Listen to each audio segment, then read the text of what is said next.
ನೌಕಾ ಸೇನೆ ವಿಚಾರ ಪಾಕಿಸ್ತಾನಕ್ಕೆ ರವಾನೆ ಪ್ರಕರಣ ಸಂಬಂಧ ಉಡುಪಿಯ ಮಲ್ಪೆ ಪೊಲೀಸರಿಂದ ಮತ್ತೊಬ್ಬ ಶಂಕಿತನ ಅರೆಸ್ಟ್ ಆಗಿದೆ. ಪಾಕಿಸ್ತಾನ ಪರ ಬೇಹುಗಾರಿಕೆ ಆರೋಪದಡಿ 4ನೇ ವ್ಯಕ್ತಿ ಅರೆಸ್ಟ್ ಆಗಿದ್ದಾನೆ.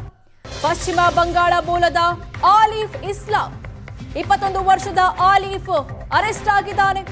ಕೇರಳದ ಇಡುಕ್ಕಿ ಜಿಲ್ಲೆಯ ಮರಾಯು ಗ್ರಾಮದಲ್ಲಿ ಈತ ವಾಸವಾಗಿದ್ದ.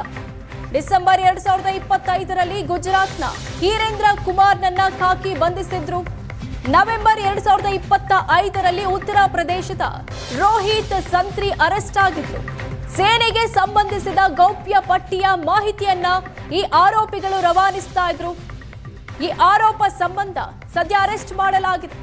ಭಾರತದ ಗೌಪ್ಯ ಮಾಹಿತಿ ರವಾನೆ ಆರೋಪದಡಿ ಮತ್ತೊಬ್ಬನನ್ನ ಅರೆಸ್ಟ್ ಮಾಡಲಾಗಿದೆ. ಈ ಹಿಂದೆ 3ರನ್ನ ಅರೆಸ್ಟ್ ಮಾಡಲಾಗಿತ್ತು.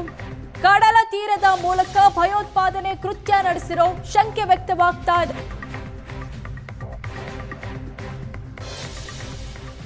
ಗೌಪ್ಯ ಪಟ್ಟಿಯ ಮಾಹಿತಿಯನ್ನ ಪಾಕಿಸ್ತಾನಕ್ಕೆ ರವಾನಿಸಿದ ಆರೋಪದಡಿ 4ನೇ ವ್ಯಕ್ತಿಯನ್ನ ಅರೆಸ್ಟ್ ಮಾಡಲಾಗಿದೆ.